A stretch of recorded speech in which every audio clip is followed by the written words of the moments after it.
Jangan lupa subscribe di YouTube channel Metro TV News dan juga nyalakan notifikasinya.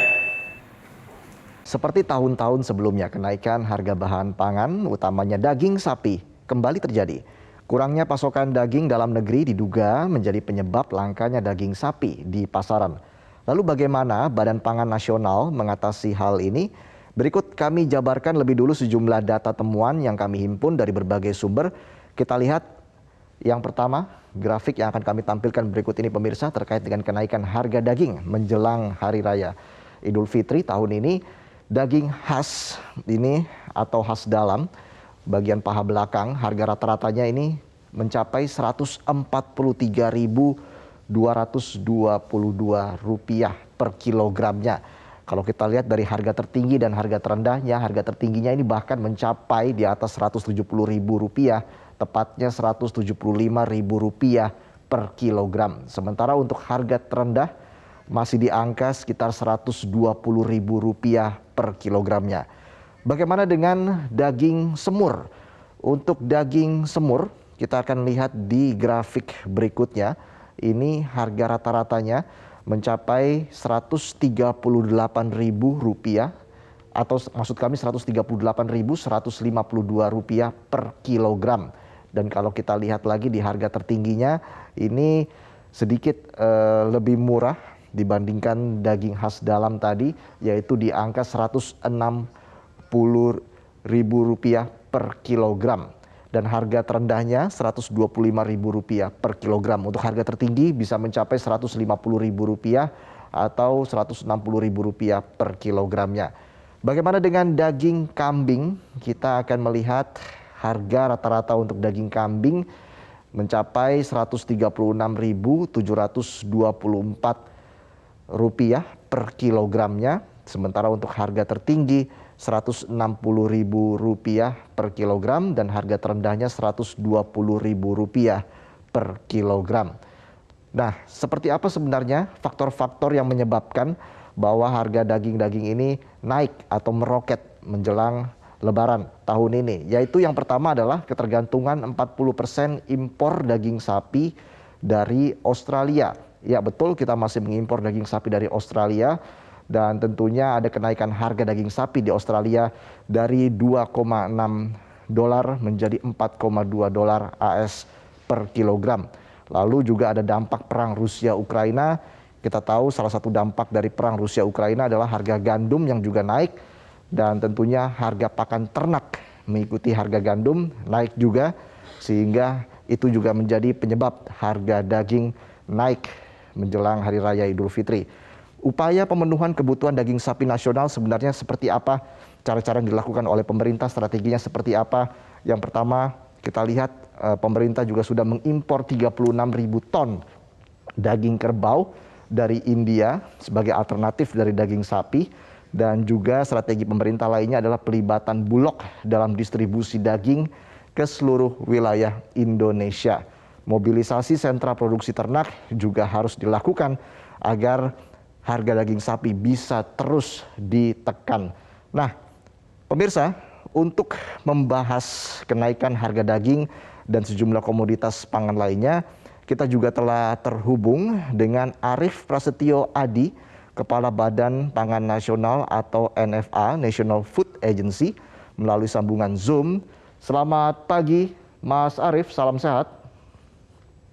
Selamat pagi, Assalamualaikum, salam sehat Mas. Waalaikumsalam, Mas Arief. Tadi kita bicara soal impor 40% daging dari Australia begitu. Lalu sisanya 60% daging sapi untuk pemenuhan kebutuhan masyarakat Indonesia ini seperti apa, Mas Arief?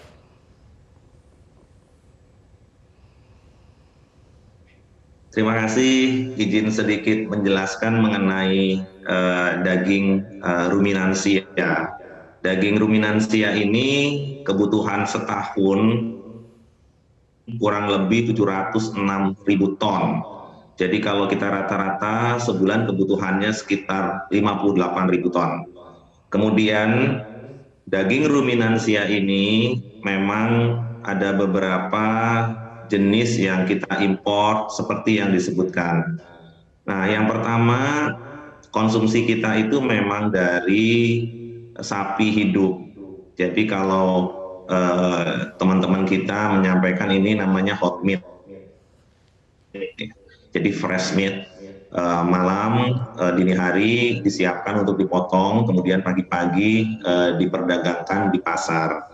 Kemudian yang berikutnya lagi memang ada chill meat. Chill meat itu daging ruminansia chill.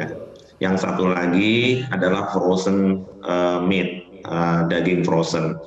Ketiga-tiganya ini memang sebagian besar kita impor. Walaupun namanya daging lokal, tapi sebenarnya bakalannya itu kita impor dari negara tetangga Australia.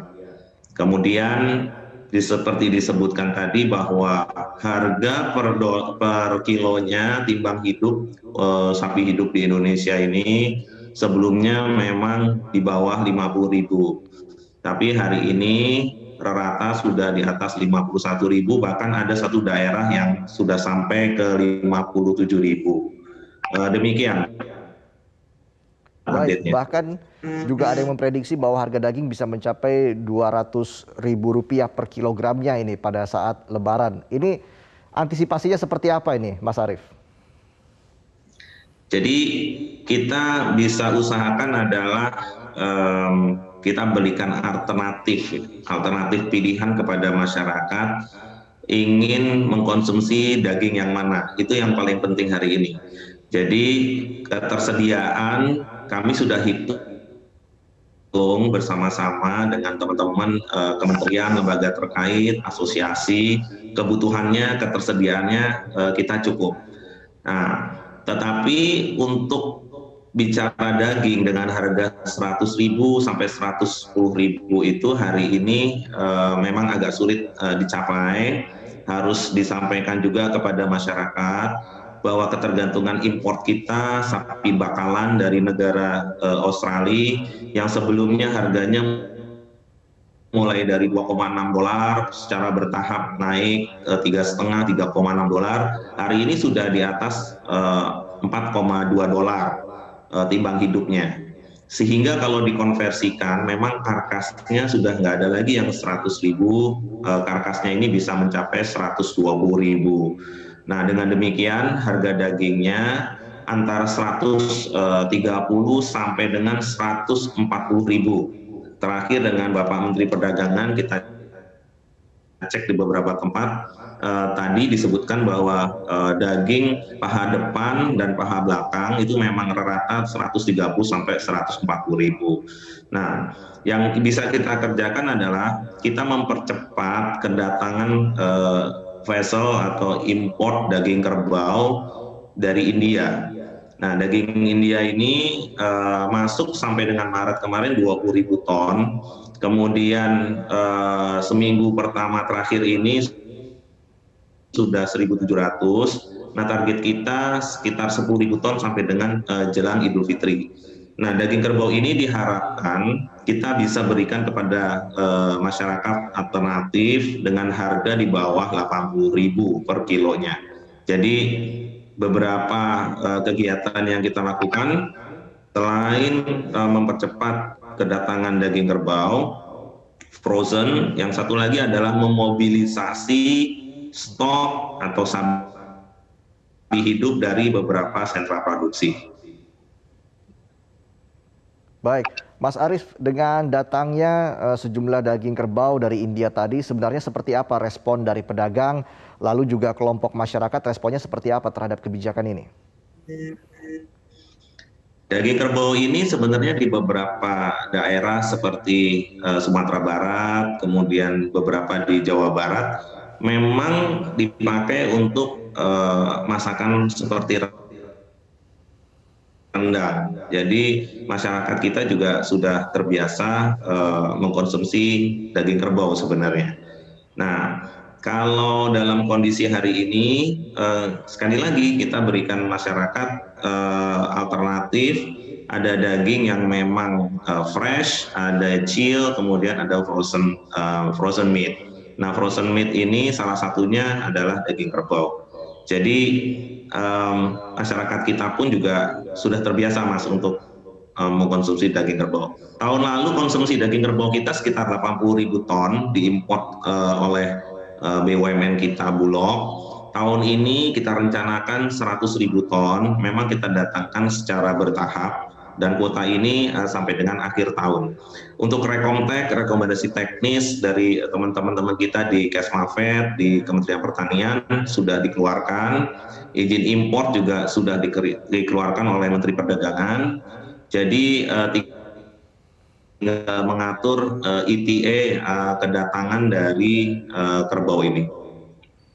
Baik, kalau kita bicara soal daging sapi lagi, Mas Arief, ini bagaimana sebenarnya kebijakan pemenuhan kebutuhan daging sapi dalam negeri, lalu juga apa yang masih menjadi kendala sejauh ini dari pemerintah dalam pemenuhan daging sapi dalam negeri?